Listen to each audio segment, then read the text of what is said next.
Good evening friends. आज के इस लेक्चर में हम डिस्कस करेंगे ऑर्थोगोनल वेक्टर्स और ऑर्थोनॉर्मल वेक्टर्स। दो वेक्टर्स के बारे में आज हम डिस्कस करेंगे। तो सबसे पहले डिस्कस करेंगे ऑर्थोगोनल वेक्टर्स के बारे में।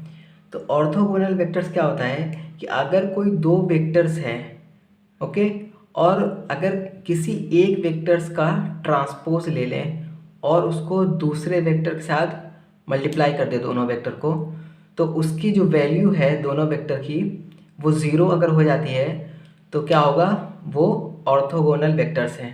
ओके, तो यहाँ पे सबसे पहले हम डेफिनेशन लिख लेते हैं ऑर्थोगोनल वेक्टर्स की, उसके बाद हम उस वेक्टर्स को बना के देख लेंगे कैसे होता है।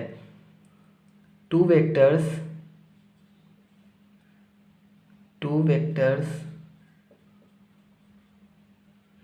set x1 x2 x1 and x2 are said to be orthogonal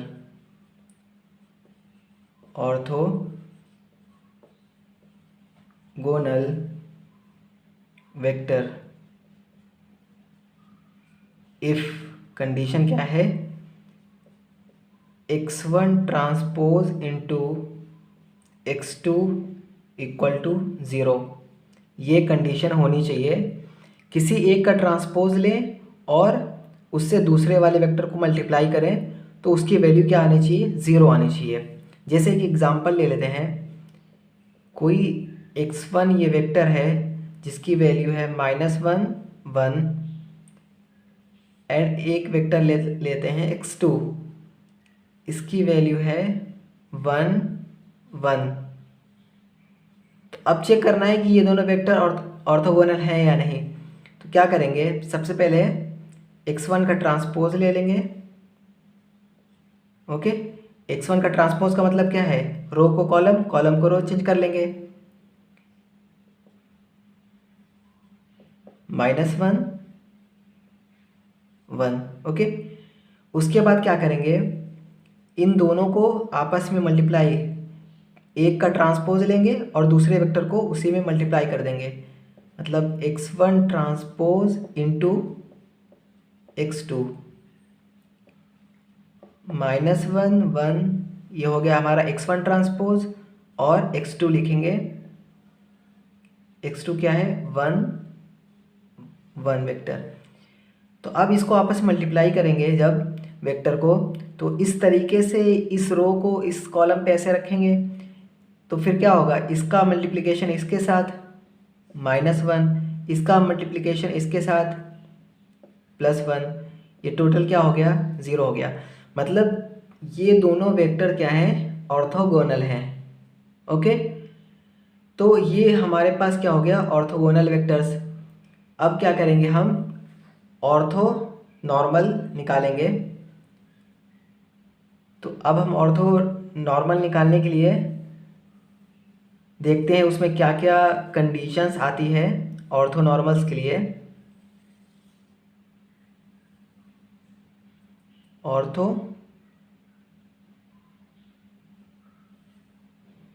orthonormal vector,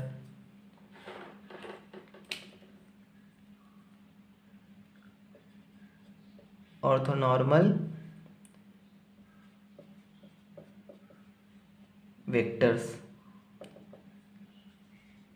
orthonormal के लिए तो एक कंडीशन यही है कि x1 का transpose into x2 equal to zero होना चाहिए ऑर्थोनॉर्मल वेक्टर के लिए। और एक और कंडीशन है कि x1 कॉन्जुगेट, सॉरी कॉन्जुगेट नहीं, x1 का अगर मॉड लें डिटर्मिनेंट, मतलब वो 1 आना चाहिए, और x2 का भी जो डिटर्मिनेंट वैल्यू लेंगे मॉड की वो हमारी 1 आना चाहिए। इसमें दो कंडीशन है। ऑर्थोगोनल वेक्टर्स में सिर्फ एक कंडीशन थी कि x1 transpose into x2 equal zero होना चाहिए, बट यहाँ पे दो कंडीशन है, x1 transpose into x2 zero होना चाहिए, और जो मॉड ऑफ x1 है वो भी 1 होना चाहिए, और मॉड ऑफ x2 जो दूसरी वेक्टर है वो भी हमारा उसकी वैल्यू 1 होनी चाहिए। तो सबसे पहले क्या करेंगे कि इसका ऑर्थोनॉर्मल वेक्टर्स की डेफिनेशन लिख लेंगे। Two vectors x1 and x2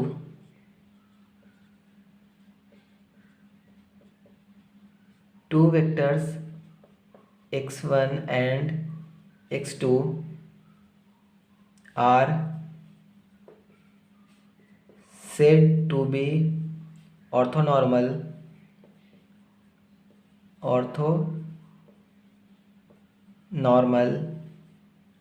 vectors if x1 transpose into x2 equal to 0। पहली कंडीशन ये हमारी है, पहली कंडीशन। दूसरी कंडीशन क्या होनी चाहिए, x1 ये 1 होना चाहिए और x2 ये मॉडुलस ये हमारा क्या होना चाहिए, ये भी 1 होना चाहिए। ओके, दो कंडीशन है। तो एक एग्जांपल लेके देख लेते हैं दो वेक्टर्स को। एक वेक्टर हमने x1 लिया है 1 एंड 0, दूसरा वेक्टर हमने लिया है x2 0 1। ओके, तो अब क्या करेंगे, सबसे पहली कंडीशन चेक करेंगे x1 ट्रांसपोज इंटू x2 की। x1 ट्रांसपोज क्या होगा, अभी 1 0 है, इस तरीके से कॉलम में, इस तरीके से रो में चेंज हो जाएगा। x1 ट्रांसपोज हो जाएगा इस तरीके से। x2 क्या है, 0 1 है, x2 है 0 1। तो इस तरीके से ये रो को इस तरीके कॉलम पे रखेंगे तो 1 इंटू 0 मल्टीप्लाई होगा और 0 इंटू 1, तो ये 0 प्लस 0 इक्वल टू 0। तो पहली कंडीशन सेटिस्फाई हो गई कि x1 transpose into x2 equal to 0। अब क्या करेंगे, x1 ये जो मॉडुलस निकाल रहे हैं इस तरीके से, तो ये जो वैल्यू दे रखी है, ओके, इसका क्या करेंगे, स्क्वायर करेंगे, यही करते हैं मॉडल निकालने के लिए। तो इसकी वैल्यू क्या आएगी, 1 आएगी। x2 का अगर निकालें हम इस तरीके से, तो x2 का भी क्या होगा, 0 square plus 1 square, 0 square plus 1 square, यहाँ पे 1 स्क्वायर प्लस 0 स्क्वायर, ये भी वैल्यू कितनी आएगी, ये भी 1 आएगी। ओके, तो अब क्या है कि इसमें देख रहे हैं कि दोनों कंडीशन सेटिस्फाई कर रही है। x1 transpose into x2 equal to 0 भी है और इसका जो मॉडुलस हम ले रहे हैं वो दोनों 1 1 है। तो क्या है कि कंडीशन सेटिस्फाइड है। ओके, अब एक पॉइंट है जो ऑर्थोनॉर्मल और ऑर्थोगोनल के बीच की रिलेशन है। ओके, तो इसमें क्या है कि ऑल ऑर्थोनॉर्मल जो वेक्टर है वो ऑर्थोगोनल होना मस्ट कंडीशन है, क्योंकि ये जो पहली हमारे पास यहाँ कंडीशन है, ये पहली जो कंडीशन हमारे पास है वो क्या है, ऑर्थोगोनल वेक्टर की कंडीशन है। तो अगर ऑर्थोनॉर्मल अगर वेक्टर को होना है तो सबसे पहले क्या होना चाहिए, वो ऑर्थोगोनल हो पहले। ओके, अगर ऑर्थोनॉर्मल अगर कोई वेक्टर होगा तो सबसे पहले वो क्या होगा, ऑर्थोगोनल होगा, क्योंकि ये ऑर्थोगोनल की कंडीशन है। ओके, तो इस पे यहाँ पे क्या लिख लेंगे, ऑल ऑर्थोनॉर्मल वेक्टर्स, ऑर्थोनॉर्मल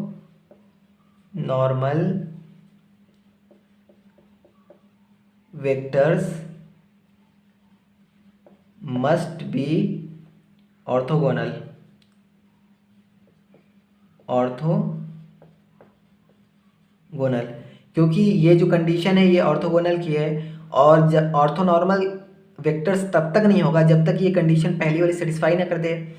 तो क्या है कि सारे ऑर्थोनॉर्मल जो वेक्टर हैं वो क्या करेंगे, ऑर्थोगोनल की कंडीशन को सेटिस्फाई करना चाहिए। ओके, बट दूसरी क्या कंडीशन है कि ऑर्थोगोनल वेक्टर्स में और may not be orthonormal. Orthogonal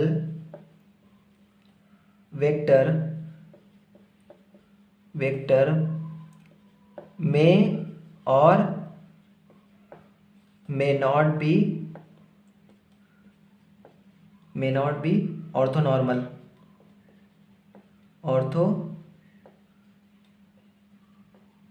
orthonormal. Okay, तो ये जो पॉइंट्स हैं ये हमेशा याद रखना है, क्योंकि कई बार कॉम्पिटिटिव एग्जाम में एक स्टेटमेंट वाइज क्वेश्चंस होते हैं। All orthonormal vectors must be orthogonal, satisfy हो रहा है या नहीं हो रहा है, ये स्टेटमेंट इस टाइप के होते हैं। या ऑर्थोगोनल वेक्टर मे और मे नॉट बी ऑर्थोनॉर्मल, इस तरीके से। तो ये कंडीशन सिर्फ हमें, ये जो दो कंडीशन हमारे पास दे रखी है, ये हमें याद होनी चाहिए कि ये ऑर्थोनॉर्मल की है, और ये जो पहली कंडीशन है वो ऑर्थोगोनल वेक्टर की है। और क्या है कि ऑर्थोगोनल वेक्टर मे और may not be orthonormal. Orthogonal जो वेक्टर है वो ऑर्थोनॉर्मल हो भी सकते हैं, नहीं भी हो सकते हैं, क्योंकि पहली कंडीशन तो ऑर्थोगोनल की है ही। दूसरी कंडीशन क्या है, ऑर्थोगोनल की सेटिस्फाई हो भी सकती है। कई बार क्या है कि अगर वेक्टर उस टाइप का दिया हो तो क्या होगा कि अगर मॉडुलस ले, ठीक है, तो क्या होगा कि उसमें 1 अगर वैल्यू आ गई तो ऑर्थोगोनल ऑर्थोनॉर्मल भी हो सकते हैं।